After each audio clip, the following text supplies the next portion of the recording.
Film के starting scene में हमें जॉन एटविन नाम के एक आदमी को दिखाया जाता है। जॉन अपने वाइफ को बहुत याद करता है और उसे एक लेटर लिखता है। लिखता है कि मैं जानता हूँ तुम मुझसे बहुत दूर चली गई और इसका जिम्मेदार मैं अपने आप को मानता हूँ और हो सकता है कि आज रात मैं अपने आप को मार दूँ। इसके बाद हमें दिखाया जाता है कि जॉन अपने आप को मारने की कोशिश करता है लेकिन वो अपने आप को नहीं मार पाया। दरअसल जॉन एक अलास्का में ऑयल कंपनी में काम करता है और उनका यहाँ पर काम ये है कि काम करने वाले वर्कर्स पर जब भी भेड़िए हमला करें और उन भेड़ियों को मारना, क्योंकि यहाँ पर बहुत सारे भेड़िए हैं। एक दिन वो सब वर्कर काम कर रहे होते हैं, तभी एक भेड़िया उनकी तरफ तेजी से आ रहा होता है। जॉन उस भेड़िए के ऊपर बहुत दूर से निशाना लगाता है और उस भेड़िए को गोली मार देता है। फिर जैसे जॉन उस भेड़िए के पास आया तो भेड़िया अपने जिंदगी की आखिरी सांसें ले रहा था। अगले सुबह जॉन अपनी साथियों को लेकर एक प्लेन में जा रहा होता है। जब उनका प्लेन अलास्का के बीचों बीच में होता है तो उनका प्लेन क्रैश हो जाता है और ये सब के सब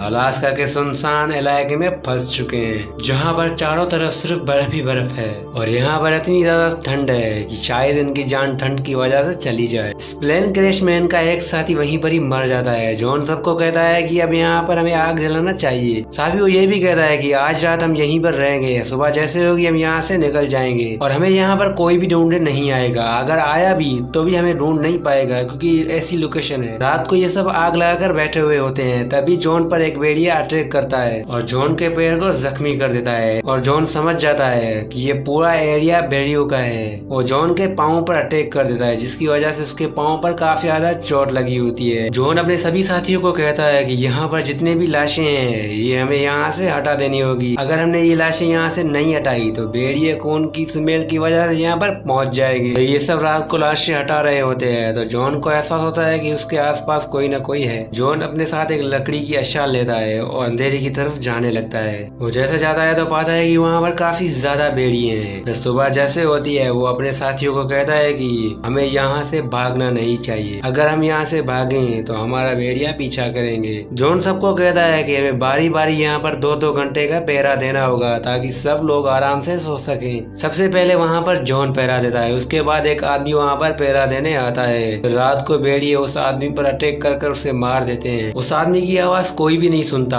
पर सुबह जैसे होती है तो वो पाते हैं कि उस आदमी की डेड बॉडी वहाँ पर पड़ी हुई होती है। जॉन सबको बताता है कि भेड़ियों ने इसे खाया नहीं है बल्कि सिर्फ इसे मारा है। तो बाकी लोग जॉन से पूछते हैं कि ऐसा क्यों हुआ। जॉन सबको बोलता है कि भेड़िए समझ चुके हैं कि हम उनके दुश्मन हैं और साथ ही उन्होंने इंसानों का खून भी चख लिया और अगर हम यहाँ पर रहें तो वो भेड़िए हम सबको मार देंगे। तभी वहाँ पर बर्फीला तूफान आ जाता है और जॉन सबको कहता है कि बहुत दूर से हमें पेड़ दिखाई दे रहे हैं, हमें कैसे भी करके इस पेड़ों की तरफ जाना होगा। जॉन जितने भी मरे हुए आदमी हैं उनके वॉलेट लेता है ताकि उनकी फैमिली को उनको इत्तला कर सकें। और यहाँ पर इतनी ज्यादा बर्फ होती है कि यहाँ पर इन दोनों को एक एक कदम बहुत जोर से जमीन पर लगाना होता है। अब इन सब में से एक आदमी बहुत पीछे रह जाता है जिस पर भेड़िए अटैक करते हैं और उसे मार देते हैं। वो अपने साथियों को काफी ज्यादा आवाज लगाता है। जब तक उस साथियों ने उनकी आवाज सुनी उससे पहले उसको भेड़ियों ने मार दिया। अभी यहाँ पर 5 लोग बचे हैं और उनको ये पता होता है कि भेड़िए जरूर हम पर हमला करेंगे। वो सब जॉन को कहते हैं कि अगर हम प्लेन पर ही बैठे हुए रहते तो आज हमारे इतने साथी नहीं मरते। लेकिन जॉन सिर्फ उन्हें इतना कहता है कि इन पेड़ों की तरफ हमें पहुंचना चाहिए। तभी ये देखते हैं कि भेड़िए इनकी तरफ अटैक करने के लिए आ रहे होते हैं तेजी से। फिर वो पांचों उन पेड़ों की तरफ भागने लगते हैं। वो पांचों कैसे भी करके उन पेड़ों तक पहुंच जाते हैं। वो पांचों आग जला देते हैं ताकि भेड़िए इनकी तरफ हमला ना कर सके। फिर ये सब जैसे सामने की तरफ देखते हैं तो पाते हैं कि एक भेड़िया खड़ा होकर इनको देख रहा होता है और ये सब उस भेड़ियों को देख रहे होते हैं। वो भेड़िया वहाँ से चुपचाप होकर वहाँ से चला जाता है। जॉन उन सबको बताता है कि इस भेड़िए को उनको साथियों ने यहाँ पर भेजा था। दरअसल भेड़िए हमेशा झुंड में शिकार करते हैं और उनका माइंड काफी ज्यादा तेज होता है। दरअसल ये आग लगाकर आग के बिल्कुल नजदीक बैठे हुए होते हैं। तभी एक भेड़िया इनकी तरफ अटैक करता है और ये सब मिलकर उस भेड़िए को मार देते हैं और अब यहाँ पर इनके पास खाना भी आ चुका है। वो उस भेड़िए को पकाने लगते हैं। तभी चारों तरफ से भेड़ियों की आवाजें आने लगी। ये समझ जाते हैं कि इन भेड़ियों का उन्होंने साथी मारा है। अब वो भेड़िए कैसे भी करके इनसे अपना हिसाब लेगा। जॉन सबको कहता है कि हमें यहाँ से निकलना चाहिए। अगर हम यहाँ से नहीं निकले तो वो भेड़िए हमें मार देंगे।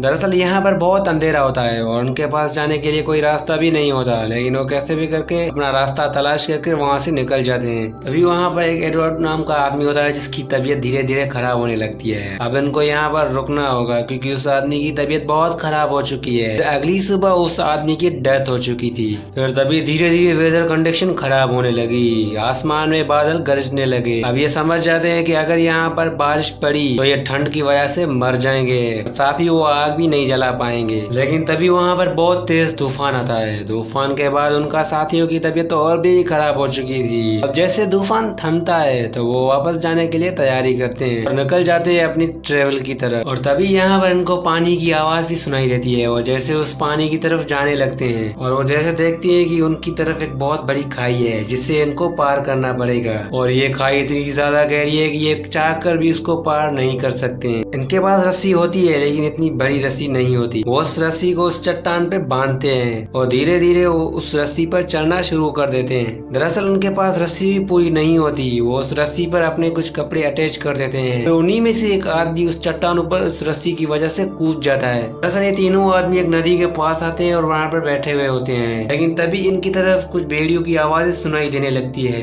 दरअसल भेड़िए का एक साथी इन्होंने मारा था और भेड़िए कैसे भी करके इन लोगों को मारना चाहते थे। और उनका एक साथी होता है जिसका नाम डीएस होता है और उनके पैर में चोट होती है, इसीलिए वो चल नहीं पाता। वो जॉन और हार्ड्रिक को बोलता है कि अब आगे मैं नहीं चल सकता क्योंकि मेरे पाँव में चोट है। वो दोनों डीएस को काफी ज्यादा समझाते हैं और कहते हैं कि अब तुम्हें यहाँ पर चलना होगा, अब ट्रेवल बहुत थोड़ा बचा है। लेकिन वो कहता है कि मैं हार गया, मैं नहीं आगे चल पाऊंगा। उसके पैर में काफी ज्यादा चोट लगी होती है, इसलिए वो कहता है कि मैं आगे जाकर क्या करूंगा। वहाँ पर मेरा कोई भी इंतजार नहीं कर रहा होता है और मेरा वापसी जाने का फायदा ही क्या। पूरी रात में दारू पीऊंगा और बाग पर बैठा रहूंगा, इससे पहले मैं वहाँ पर जाऊँ ही नहीं। दरअसल डीएस ने अपनी मौत को खुद डिसाइड किया था, इसीलिए वो चाहता था कि वो इस माउंटेन पर ही मर जाए। और जॉन और उसके साथ आदमी और उसको छोड़कर यहाँ से चले जाते हैं। अब जॉन और उस आदमी की तरफ वो भेड़ी अटैक करने के लिए आ रहे होते हैं तेजी से। और जॉन के साथ जो एक आदमी होता है उसको भेड़ियों ने मार दिया होता है। अब यहाँ पर जॉन अकेला बचा है, इसीलिए उसको बहुत ज्यादा मायूसी होती है। इसीलिए जॉन डिसाइड करता है कि मैं बहुत आगे आ चुका हूँ, अब मुझे कैसे भी करके अपना सफर खुद यहाँ से पैदल करना होगा। इसीलिए वहाँ से बहुत आगे नहीं जा पाया, वो वहीं पर ही बैठ जाता है। दरअसल वो अपने वॉलेट्स ओपन करता है। दरअसल ये वॉलेट्स उन लोगों के हैं जो उस प्लेन में मर गए थे। वो उन सब वॉलेट्स को ओपन कर देखता है तो पाता है कि उन